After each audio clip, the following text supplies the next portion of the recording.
England France তৃতীয় স্থান নির্ধারণী যেই ম্যাচটা হলো, সেই ম্যাচের গোলগুলো গোল্ডেন বুটের রেসে কাউন্ট হওয়া উচিত না।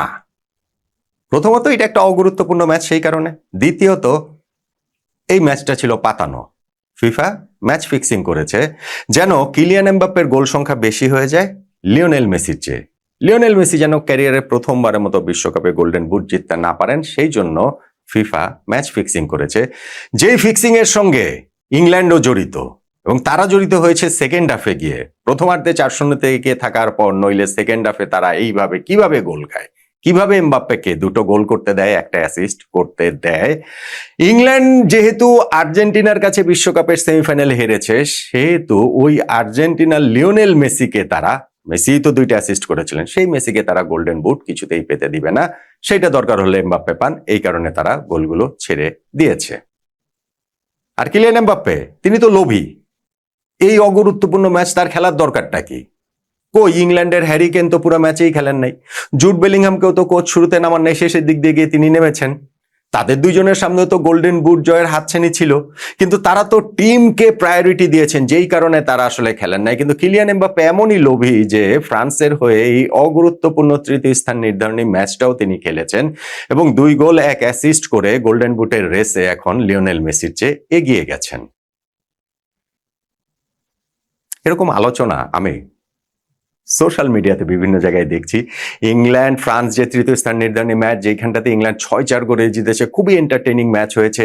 সেই ম্যাচ নিয়ে একটা ভিডিও করেছিলাম, সেই ভিডিওর কমেন্ট সেকশনে অনেকে এরকম কমেন্টস করেছেন, এবং আরো অন্যান্য ফেসবুক সহ সোশ্যাল মিডিয়াতে তো এইটা এখন মোটামুটি হচ্ছে গিয়ে ফ্লাডেড হয়ে গেছে এই জাতীয় কমেন্টসে।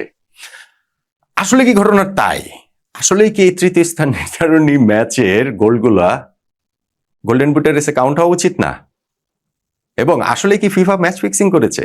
ইংল্যান্ডও কি ফ্রান্সকে ছেড়ে দিয়েছে, এমবাপ্পেকে ছেড়ে দিয়েছে গোল করার জন্য? এবং আসলে কিলিয়ান এমবাপ্পে এতটাই লোভী হয়ে গেলেন? লিওনেল মেসির সামনে অবশ্য এখনো সুযোগ রয়েছে গোল্ডেন বুটটা জেতার। সেই জন্য ফাইনালে তাকে কি করতে হবে? 2টা গোল করলেই আসলে হবে না। আমি ওই ভিডিওটাতে বলেছিলাম 2টা গোল করলেই মেসির হবে, আসলে 2টা গোল করলে হবে না। কেন 2টা গোল করলে হবে না? একটু টেকনিক্যালি এই জায়গাটাতে ঝামেলা রয়েছে, টেকনিক্যালি ওই জায়গাটাতে আমার ভুল বলাটা হয়েছে। কেন হবে না এবং লিওনেল মেসিকে আসলে কি করতে হবে, এবং এই যে আলোচনা, এই যে ষড়যন্ত্র তত্ত্ব, সেগুলার আসলে সারবত্তা কতটা, সবকিছু মিলিয়ে একটুখানি আলোচনা করতে চাই। দেখুন, গত বিশ্বকাপের ফাইনালটার কথা মনে করে দেখুন। আর্জেন্টিনা ভার্সেস ফ্রান্স ফাইনালে উঠল। 2 দলের 2 জন, লিওনেল মেসি এবং কিলিয়ান এমবাপ্পে, তারা তখনও বিশ্বকাপের সর্বোচ্চ গোলদাতা, 2জনই 5 গোল করে করেছেন। ফাইনালে লিওনেল মেসি 2 গোল করলেন, তার 7 গোল। কিলিয়ান এমবাপ্পে 3 গোল করলেন, তার 8 গোল হলো। ফলে ওই ফাইনাল ম্যাচটা দিয়েই কিন্তু মেসিকে ছাড়িয়ে গিয়েছিলেন এমবাপ্পে, এবং তিনি গোল্ডেন বুটটা জিতে নিয়েছিলেন।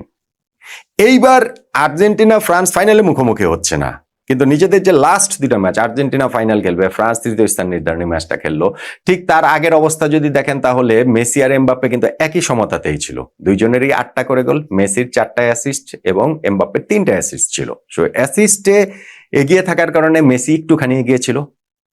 ইংল্যান্ডের বিপক্ষে এই ম্যাচটাতে কিলিয়ান এমবাপ্পে শুধু 2 গোলই করেন নাই, সঙ্গে একটা অ্যাসিস্টও করেছেন। ফলে তার 10 গোল হয়ে গেছে, 4 অ্যাসিস্ট হয়ে গেছে। লিওনেল মেসির 8 গোল, 4 assist.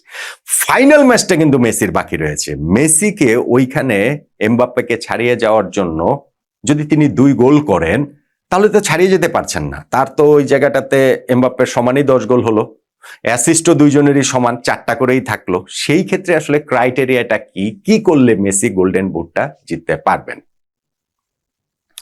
Kylian Mbappe world cup legend, full stop. Full stop. ভাই, বয়স মাত্র 27 বছর, এরই মধ্যে বিশ্বকাপ ইতিহাসে সর্বকালের সর্বোচ্চ গোলদাতা তিনি হয়ে গেছেন। 22টা গোল তিনি করে ফেলেছেন। ভাবা যায়? লিওনেল মেসির বয়স 39 বছর, তার হলো এটা 6 নাম্বার বিশ্বকাপ, এখনো তিনি 21 গোল করে আছেন। অবশ্যই এমবাপ্পেকে ফাইনালে তো তিনি ওই সর্বকালের সর্বোচ্চ গোলদাতা ওয়ার্ল্ড কাপের সেখানটা তো ছাড়িয়ে যেতে পারেন, কিন্তু 6 ওয়ার্ল্ড কাপে 21 গোল। কিলিয়ান এমবাপ্পে 39 বছর বয়স, কিলিয়ান এমবাপ্পে এই 3 ওয়ার্ল্ড কাপেই মাত্র 27 বছর বয়সে তার 22 গোল হয়ে গেল। 2018 বিশ্বকাপে ফ্রান্সের সেই জয়ের পথে তিনি 4টা গোল করেছিলেন, সেরা তরুণ খেলোয়াড়ের পুরস্কার তিনি সেবার জিতেছিলেন। 2022 বিশ্বকাপে 8টা গোল করেছেন, বললাম যে গোল্ডেন বুটই তিনি জিতেছেন, এবং 2026-এ তো তিনি 10টা গোল করলেন। মোট গোল হয়ে গেল 22টা। বিশ্বকাপের সর্বকালের সর্বোচ্চ গোলদাতায় যেটা ধরেন 2006 সাল, আমি সাম্প্রতিক ইতিহাসটা যদি বলি, 2006 সালে ব্রাজিলের রোনালদো তিনি 15 গোল করে ওইটাকে হচ্ছে গিয়ে সর্বকালের সর্বোচ্চ গোলদাতার আসনটা নিলেন সাম্প্রতিক সময়ের কথা বললে। তারপরে সেটাকে ওভারটেক করে গিয়েছেন মিরোস্লাভ ক্লোজা, 2014-তে তিনি 16 গোল করে শেষ করলেন। এবং এইবার তো সেই বারটাকে রেস করেছেন কত বেশি করে, সেইটা ধরেন হচ্ছে গিয়ে এমবাপ্পের 12 গোল নিয়ে টুর্নামেন্ট শুরু করেছিলেন, আর মেসি ছিল 13 গোল। এখন তো ক্লোজার সেই 16 গোল ছাপিয়ে লিওনেল মেসির 21 গোল, কিলিয়ান এমবাপ্পের 22 গোল। আপনি বলতে পারেন যে মেসি মানে এমবাপ্পের যখন ক্যারিয়ার শেষ হবে তখন তার গোল সংখ্যা কোথায় যাবে, কত হবে বিশ্বকাপ গোল? ভাই ফুটবল এইভাবে হয় না, মানে 4 বছর পর পর বিশ্বকাপ হয়। আপনি একটা নর্মাল হিসাব করতে পারেন যে না এমবাপ্পে এখন 27 বছর, 4 বছর পর 31, আরো 8 বছর পর হচ্ছে গিয়ে 35, 12 বছর পর হচ্ছে 39। মেসি 39-এ খেললে এমবাপ্পের সামনে আরো 3টা বিশ্বকাপ খেলার সুযোগ রয়েছে।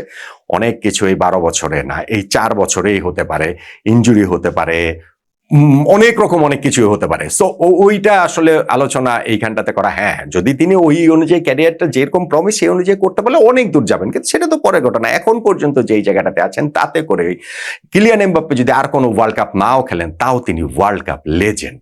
লেজেন্ড ভাই, এটা আনবিলিভেবল, আনরিয়েল একটা স্টেট। লিওনেল মেসি 6 বিশ্বকাপ খেলে তার ওই 39 বছর বয়সে এসে 21 গোল, সেইটা একটা আনরিয়েল অ্যাচিভমেন্ট। আর কিলিয়ান এমবাপ্পে 3 বিশ্বকাপে 27 বছর বয়সে 22 গোল, এইটা আরো আনরিয়েল অ্যাচিভমেন্ট নিঃসন্দেহে। এখন কিলিয়ান এমবাপ্পের যে এই যে ষড়যন্ত্র তত্ত্ব, বা ধরেন আমি যদি ওই জায়গাগুলোর কথা বলি, যে ফার্স্ট যেটা যে তৃতীয় স্থান নির্ধারণী ম্যাচের এই গোলগুলো গোল্ডেন বুটের রেসে কাউন্ট হওয়া উচিত না, এই আলোচনা ভাই পৃথিবীর কোথাও নাই। কোথাও নাই মানে কোথাও নাই। এই আলোচনা শুধুমাত্র এই আমাদের মধ্যেই আছে, মানে আমি দেখতে পাই আর কি সোশ্যাল মিডিয়ায় বাংলাদেশে। তৃতীয় স্থান নির্ধারণী ম্যাচ, এইটা কি বিশ্বকাপের ম্যাচ না? এইটা বিশ্বকাপের ম্যাচের কোনো অগুরুত্বহীন ম্যাচ। অবভিয়াসলি আজকে যেমন হচ্ছে গিয়ে ফ্রান্স ইংল্যান্ড ম্যাচে 10টা গোল হয়েছে, এই ম্যাচটা যদি সেমিফাইনাল হতো 10টা গোলের ম্যাচ হতো না। এই ম্যাচ কোয়ার্টার ফাইনাল, ইভেন মানে গ্রুপ পর্বের ম্যাচ হলো, এরকম ম্যাচ হতো না। সো এটা অগুরুত্বপূর্ণ ম্যাচ, কিন্তু বিশ্বকাপের ম্যাচ তো, এবং এটা তো হয়ে আসছে। তৃতীয় স্থান নির্ধারণী ম্যাচের গোলগুলা, অ্যাসিস্ট বা এই যে যেসব অ্যাচিভমেন্ট আছে সেগুলো কেন কাউন্ট হবে না? এটার আসলে লজিকটা কি? এইটার আমি একটাই লজিক দেখি যে লিওনেল মেসি এই রেসটাতে রয়েছেন কিলিয়ান এমবাপ্পের সঙ্গে, ফলে এটা আসলে কাউন্ট হতে পারবে না। এখন এটা শুধু মেসি বলে কথা না, এটা ধরেন ব্রাজিলের কেউ যদি থাকতো তখন ব্রাজিলের সমর্থকরাও সেভাবে বলতো। আমাদের ফুটবল সমর্থন, পাগল পাড়া সমর্থনের জায়গাটা হচ্ছে এরকম। কিন্তু আমরা একটু রিভার্সটা ভাবি না, যে ধরেন মেসি সেমিফাইনালে বাদ পড়ে গেল আর্জেন্টিনা, তার যদি তৃতীয় স্থান নির্ধারণী ম্যাচ খেলতে হতো তখন কি আমরা বলতাম যে না তৃতীয় স্থান নির্ধারণী ম্যাচের গোল আসলে গোল্ডেন বুটের রেসে কাউন্ট হবে না, হতে পারে না? আপনি বলতে পারেন যে আর্জেন্টিনা কেন সেমিফাইনাল বাদ হবে, সেটা তো অন্য আলোচনা। নিয়ম তো নিয়মই, রুলস ইজ রুলস, এবং সেটা যখন করা হয় তখন হচ্ছে গিয়ে কে ফাইনালে যাবে, কে তৃতীয় স্থান নির্ধারণী ম্যাচে যাবে, এইসব বিবেচনা করে কি করা হয় নাকি? আর এটা তো খুবই হাস্যকর একটা কথা যে বিশ্বকাপের একটা ম্যাচ, সেইখানে তাদের যে পার্সোনাল যে অ্যাচিভমেন্ট গুলো আছে, গোল আছে, অ্যাসিস্ট আছে, তাহলে সেগুলো কাউন্ট হবে না? মাইকেল ওলিশ এই ম্যাচেও যে 2টা অ্যাসিস্ট করলেন, তো ওয়ার্ল্ড কাপে এক আসরে সর্বকালের সর্বোচ্চ অ্যাসিস্টের রেকর্ড তিনি 60টা করলেন, পেলের 1970 সালের সেই রেকর্ডটা তিনি ছাপিয়ে গেলেন, তাহলে তো সেটাও কাউন্ট হওয়া উচিত না। জুড বেলিংহাম যে একটা গোল করলেন, 7 গোল ওয়ার্ল্ড কাপে হয়ে গেল, ইংল্যান্ডের প্লেয়ার হিসেবে এক আসরে সর্বোচ্চ গোল করার রেকর্ড, সেটাও কাউন্ট হওয়া উচিত না। বুকায়ো সাকা ইংল্যান্ডের জার্সি গায়ে ওয়ার্ল্ড কাপে হ্যাটট্রিক করলেন, সেটাও কাউন্ট হওয়া উচিত না। যে কিসের ওয়ার্ল্ড কাপের হ্যাটট্রিক, এটা তৃতীয় স্থানীয় ম্যাচের হ্যাটট্রিক আসলে কাউন্ট হবে? এইটা কি হয় নাকি? এটা কি হয়? মানে এইটা ধরেন আপনি বন্ধু বান্ধবের সঙ্গে আলোচনা করা, খুনসুটি করা, ওই সময় আপনি বলতে পারেন দূর তৃতীয় স্থানীয় ম্যাচে গোল করেছে, সেগুলো নিয়ে এত কিছু বলার কি আছে? কিন্তু এটা দাবি যে না তৃতীয় স্থানীয় ম্যাচের গোল, অ্যাসিস্ট, এগুলো পারফরমেন্স, এগুলো কাউন্ট হবে না। ধরেন স্পেশালি গোল, এই যে গোল্ডেন বুটের গোল, অ্যাসিস্ট সবই তো। এইটা আমি বলছি ভাই পৃথিবীর কোথাও আলোচনা হয় না। এটা খুবই খুবই শিশুতোষ, খুবই খুবই খুবই হাস্যকর এবং খুবই সারফেস লেভেলের আলোচনা। আমি আগে বেশ কয়েকটা ভিডিওতে এটা নিয়ে কথা বলেছি, এবং আমার কাছে যে বারবার এটা নিয়ে কথা বলতে হয় সেটাই আমার কাছে একটুখানি বিব্রত লাগে, যে মানুষ আসলে এইভাবে ভাবে, মানে এইভাবে আসলে চিন্তাটা করে। এনিওয়েজ, যাই হোক, ঠিক আছে, সমর্থকরা সমর্থকদের মতো করে সেটা দেখবেন। আর ফিক্সিং এর যে ব্যাপারটা, আচ্ছা ফিফা এতদিন দেখলাম শুনলাম যে না ফিফা ফিক্সিং করছে যে আর্জেন্টিনাকে কিভাবে বিশ্বকাপ জেতানো যায়, এবং সেটা রেফারিং থেকে শুরু করে সেটা তাদের বিভিন্ন প্রভাব বিস্তার থেকে শুরু করে নানান রকম এখানটাতে কনস্পিরেসি থিওরি আসলো। সেই ফিফা এখন হচ্ছে কি আর্জেন্টিনার বিপক্ষে চলে গেল, মানে আর্জেন্টিনাকে কিভাবে আর্জেন্টিনা লিওনেল মেসিকে গোল্ডেন বুট না দেওয়া যাবে সেই জায়গাটাতে ফিফা চলে গেল। ফিক্সিং এখন ফিফা এতদিন আর্জেন্টিনা পক্ষে করছিল, এখন আর্জেন্টিনা বিপক্ষে করছে। এটা কি হয়? এটা কি সম্ভব? মানে জাস্ট একটু লজিক দিয়ে পাবেন। ইংল্যান্ড হচ্ছে গিয়ে আর্জেন্টিনার কাছে হেরেছে, অতএব হচ্ছে গিয়ে তারা মেসিকে ম্যাচটা ছেড়ে দিয়েছে। প্রথম হাফে যেহেতু তারা 4-0 গোলে এগিয়ে গেছে, তারা সুযোগ দিয়েছে এমবাপ্পে তুমি গোল করো যাতে হচ্ছে গিয়ে মেসি জিততে না পারে, যেহেতু মেসির 2 অ্যাসিস্টে আমরা হেরেছিলাম। এটা সম্ভব? মানে আপনি জাস্ট একটু ঠান্ডা মাথায় চিন্তা করেন সেটা সম্ভব কিনা। এটা আসলে গেলে সব কথা হচ্ছে গিয়ে অ্যাবসার্ড কথা। আর ওই যে কথা লোভী, কিলিয়ান এমবাপ্পে লোভী, অসুবিধাটা কোথায়? কিলিয়ান এমবাপ্পে লোভী, তিনি গ্রিডি, তিনি গোল্ডেন বুটটা জিততে চান, অসুবিধাটা কোথায়? এই লোভটা মানে কি কারো টাকা পয়সা ছিনিয়ে নেওয়া? এই লোভটা মানে কি কোনো কিছু চুরি করে না? তিনি ওয়ার্ল্ড কাপের একজন লেজেন্ড, তিনি বিশ্ব ফুটবলের লেজেন্ড। আমি বারবার বলছি, 27 বছর বয়সে তিনি কিংবদন্তি হয়ে গেছেন বিশ্বকাপের। তো বিশ্বকাপের গোল্ডেন বুটটা তিনি যদি জিততে চান, তার যদি সেই চাওয়ার জায়গাটা থাকে, তার টিম যদি তাকে সেভাবে সাপোর্ট করে, অসুবিধাটা কোথায়? হ্যারি কেইনকে তার কোচ খেলান নাই 11-এ, খেলানি নাই পুরোটা সময়। জুড বেলিংহামকে পরে নামিয়েছেন কোচ, সেটা হচ্ছে কি ওই বিশ্রামের অনেক বিষয় আছে, অনেক ট্রাভেল আছে। হ্যাঁ, সেটা কিলিয়ান এমবাপ্পের ক্ষেত্রেও ছিল, কিন্তু তারা ডিসিশন নিয়েছে ইংল্যান্ড ওই রকম, সেই কারণে হ্যারি কেইন বা জুড বেলিংহামরা নির্লোভ, আর কিলিয়ান এমবাপ্পে ভীষণ রকমের লোভী হয়ে গেলেন ইন এ ব্যাড ওয়ে। এটা আমার কাছে মনে হয় যে না, তিনি লোভী, কিন্তু সেই লোভীটা তো আসলে in a good way, in a positive way. ঠিক আছে, গোল্ডেন বুট তিনি চান, জিততে চান, জেতার জন্য তার সেই তীব্র আকাঙ্ক্ষার জায়গাটা রয়েছে। বিশ্বকাপ থেকে ফ্রান্স বাদ পড়ে গিয়েছে, স্টিল তিনি হচ্ছে গিয়ে ওই জায়গাটুকু তিনি করতে চান, তার টিম তাকে ওই সাপোর্টটা করতে চায় যে না ঠিক আছে, আমাদের একজন প্লেয়ার গোল্ডেন বুট জিতুক। অসুবিধাটা কোথায়? অসুবিধাটা কোথায়? এবং এইখানটাতে তিনি লোভী বলে তাকে ভিলিফাই করা, তাকে ভিলেন হিসেবে চিত্রিত করার আসলে মানেটা কি? এগুলো সবই সমর্থকদের কথা। সমর্থকরা নিজেদের মতো করে খুনসুটিতে অনেক কিছু বলবেন। আমরাও যখন আমাদের বন্ধু বান্ধবদের সঙ্গে কথা বলি তখন অনেক কিছু আমরা বলি, কিন্তু যদি জিনিসটাকে একটা সোশ্যাল মিডিয়া ক্যাম্পেইনের মতো একটা জায়গায় চলে যায়, তখন জিনিসটাকে আসলে খুব খুব খুব শিশুতোষ লাগে, খুব খুব খুব হাস্যকর আসলে লাগে। এখন আসেন আসল পয়েন্টটাতে, লিওনেল মেসির কি করতে হবে? আমি বলেছিলাম যে তার ওই ফাইনালে 2টা গোল করলেই হবে না, 2টা গোল করলে তো হবে না। কেন না? বিশ্বকাপে গোল্ডেন বুটের ক্রাইটেরিয়া কি? প্রথম ক্রাইটেরিয়া সবচেয়ে বেশি গোল করতে হবে। ফলে কিলিয়ান এমবাপ্পের 10 গোল আছে, লিওনেল মেসির 8 গোল আছে। ফাইনালে তিনি যদি 2 গোল করেন, তারও 10 গোল হবে। মেসি এবং এমবাপ্পের 10 গোল। সেকেন্ড ক্রাইটেরিয়া কি? অ্যাসিস্ট। গোল সমান হলে অ্যাসিস্ট দেখা হবে। কিলিয়ান এমবাপ্পের 4 অ্যাসিস্ট, লিওনেল মেসিরও 4 অ্যাসিস্ট রয়েছে। ফলে ফাইনালে যদি মেসি কেবল 2টা গোলই করেন, কোনো অ্যাসিস্ট না করেন, in that case Kylian Mbappe এবং লিওনেল মেসি দুজনেরই 10 গোল, 4 অ্যাসিস্ট থাকবে। তখন কি হবে? গোল্ডেন বুটটা কে পাবে? তখন যাবে থার্ড ক্রাইটেরিয়া। থার্ড ক্রাইটেরিয়া হচ্ছে গিয়ে কে কম মিনিট মাঠে খেলেছেন, মাঠে কম মিনিট কে থেকেছেন। এখন এই জায়গাটাতে কিন্তু মেসি এখন পর্যন্ত কম মিনিট খেলেছেন, কিন্তু যেহেতু তিনি ফাইনালটা বাকি রয়েছে, সেই জায়গায় এমবাপ্পের চেয়ে বেশি মিনিট তার হয়ে যাওয়াটা অবধারিত। কিলিয়ান এমবাপ্পে ওয়ার্ল্ড কাপটা শেষ করলেন 769 মিনিট মাঠে থেকে। লিওনেল মেসি এরই মধ্যে 712 মিনিট মাঠে থেকেছেন। আর্জেন্টিনা যেহেতু নকআউট পর্বের 2টা ম্যাচ তাদের এক্সট্রা টাইমে গিয়েছে, কাবো ভের্দের বিপক্ষে এবং সুইজারল্যান্ডের বিপক্ষে, সো ওই জায়গাটাতে মেসি আরো অনেক বেশি সময় মাঠে ছিলেন। ফ্রান্সের কোনো ম্যাচ তো আসলে এক্সট্রা টাইমে যায়নি। ফলে এই জায়গাটাতে লিওনেল মেসির চেয়ে কিলিয়ান এমবাপ্পে ম্যাচটা একটা বেশিই খেলেছেন, মানে তৃতীয় স্থান নির্ধারণে 8 নম্বর ম্যাচ। লিওনেল মেসি 7টা ম্যাচ খেলেছেন, সেই 7 ম্যাচের মধ্যেও যেহেতু 2টা এক্সট্রা টাইম, সব মিলে তিনি 712 মিনিট মাঠে ছিলেন। এখন ফাইনালে মেসি 57 মিনিট যদি খেলেন, তাহলেই 769 মিনিট কিলিয়ান এমবাপ্পের সমান হয়ে যাবে। এখন এটা তো প্রত্যাশিত যে মেসি ওয়ার্ল্ড কাপের ওই ফাইনালটা পুরোটাই খেলবেন, মানে ইনজুরি যদি না হয়। মেসিকে নিশ্চয়ই ট্যাকটিক্যালি সাবস্টিটিউট করা হবে না, যে ম্যাচের 57 মিনিট 55 মিনিট ফার্স্ট হাফ শেষে মেসিকে আমরা তুলে নিলাম, লিওনেল মেসি তার সেটা করবে না। ইনজুরি যদি না হয়, তাহলে লিওনেল মেসি ওই ম্যাচটা খেলবেন পুরোটাই, এবং পুরোটা খেলা মানে হচ্ছে গিয়ে মিনিট সংখ্যায় কিলিয়ান এমবাপ্পের চেয়ে বেশি মিনিট তিনি খেলে ফেলবেন। ইন দ্যাট কেস গোল্ডেন বুটের রেসটাতে কিলিয়ান এমবাপ্পেকে টপকে যাওয়ার জন্য লিওনেল মেসির যেটা লাগবে সেটা হচ্ছে প্রথমত অন্তত 2 গোল লাগবেই লাগবে।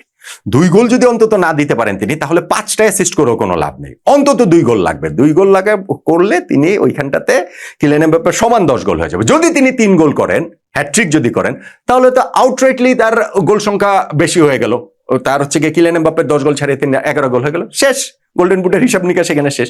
কিন্তু যদি তিনি 2 গোল তো করতেই হবে, 3 গোল করলে মানে এই হিসাব শেষ। আর যদি 2 গোল করেন, তখন দুজনে যখন সমান, এবং যেহেতু মিনিটের সংখ্যাটাতে তিনি কিলিয়ান এমবাপ্পের চেয়ে বেশি মিনিট মাঠে থাকবেন, সেটাই থাকারই কথা, ইন দ্যাট কেস তার আরেকটা অ্যাসিস্ট অন্তত পক্ষে করতে হবে। তার মানে লিওনেল মেসির ক্যারিয়ারে প্রথম বিশ্বকাপের গোল্ডেন বুট জয়ের জন্য ফাইনালে স্পেনের বিপক্ষে অন্তত 2 গোল করতেই হবে, সঙ্গে একটা অ্যাসিস্ট, অন্তত 2 গোল এবং 1 অ্যাসিস্ট, অথবা হচ্ছে হ্যাট্রিক করতে হবে। প্লেন এন্ড সিম্পল, সোজা হিসাব। হয় মেসিকে হ্যাট্রিক করতে হবে, অথবা মেসিকে অন্তত 2 গোল এবং একটা অ্যাসিস্ট করতে হবে যদি গোল্ডেন বুটের রেসটাতে কিলিয়ান এমবাপ্পেকে টপকে যেতে হয়। কেননা ওই ক্রাইটেরিয়ার প্রথম 2টা মিলে গেলে থার্ড যে জায়গা, সেই জায়গাটাতে কিলিয়ান এমবাপ্পে চেয়ে লিওনেল মেসির পিছিয়ে থাকার কথা, বেশি সময় মাঠে থাকার কারণে। ফ্যাসিনেটিং একটা ওয়ার্ল্ড কাপ তো হয়েছেই, ফ্যাসিনেটিং একটা এই গোল্ডেন বুটের রেসটাও আসলে হয়েছে। মেসি এবং এমবাপ্পে এই ওয়ার্ল্ড কাপের যে গোল্ডেন বুটের রেসটা আমরা দেখলাম, সেটা আমি একদম প্রথম ম্যাচে দুইজনে যে খেলা হয়েছিল ফ্রান্স এবং আর্জেন্টিনা, পরপর খেলা হয়েছিল কয়েক ঘন্টার পর ব্যবধানে, তখনই আমি বলেছিলাম যে এটা এমবাপ্পে 2 গোল করলেন, মেসি হ্যাট্রিক করলেন। তখন আমি বলেছিলাম যে এটা আসলে সেই মেসি রোনালদোর রিয়াল মাদ্রিদ বার্সেলোনার সেই যুগের কথা মনে করে দিচ্ছে, যখন গোলের জন্য তাদের যে ট্রফির জন্য যে তাদের সর্বোচ্চ গোলটা, তার পিসিসির জন্য তাদের যে লড়াইটা, ওইটা আসলে মনে করে দিচ্ছে। সো এই ওয়ার্ল্ড কাপেও আসলে গোল্ডেন বুটের লড়াইটা লিওনেল মেসি এবং কিলিয়ান এমবাপ্পের মধ্যে ফ্যাসিনেটিং একটা লড়াই হচ্ছে। এবং সেইখানটাতে তৃতীয় স্থান নির্ধারণী ম্যাচ শেষে কিলিয়ান এমবাপ্পে এগিয়ে গেলেন এবং তার হিউজ ক্রেডিট তার রয়েছে সেখানে সোশ্যাল মিডিয়াতে, যেই আলোচনায় এখানটাতে থাকুক না কেন। আর সেইটাকে টপকে যাওয়ার এভরি পসিবিলিটি লিওনেল মেসির তো অবশ্যই থাকছে। সেইটা ডিফেন্স পুরো ওয়ার্ল্ড কাপে মাত্র একটা গোল যতই হজম করুক, কিন্তু world cup final, Lionel Messi তার সামনে আরো একটা বিশ্বকাপ জয়ের হাতছানি। আমি শিওর যে তার ওই গোল্ডেন বুটটা জিততে হবে, ওই ফ্যাসিনেশন লিওনেল মেসি না, কিন্তু বিশ্বকাপ জিততে হবে। এবং সেই বিশ্বকাপ জিততে হলে লিওনেল মেসির গোল, অ্যাসিড, সেগুলো আসলে খুব গুরুত্বপূর্ণ। বিশ্বকাপের হাত ধরে সেই গোল্ডেন বলটা তো নিশ্চিতই হয়ে গেছে, গোল্ডেন বুটটাও লিওনেল মেসির হয়ে তো যেতেই পারে না?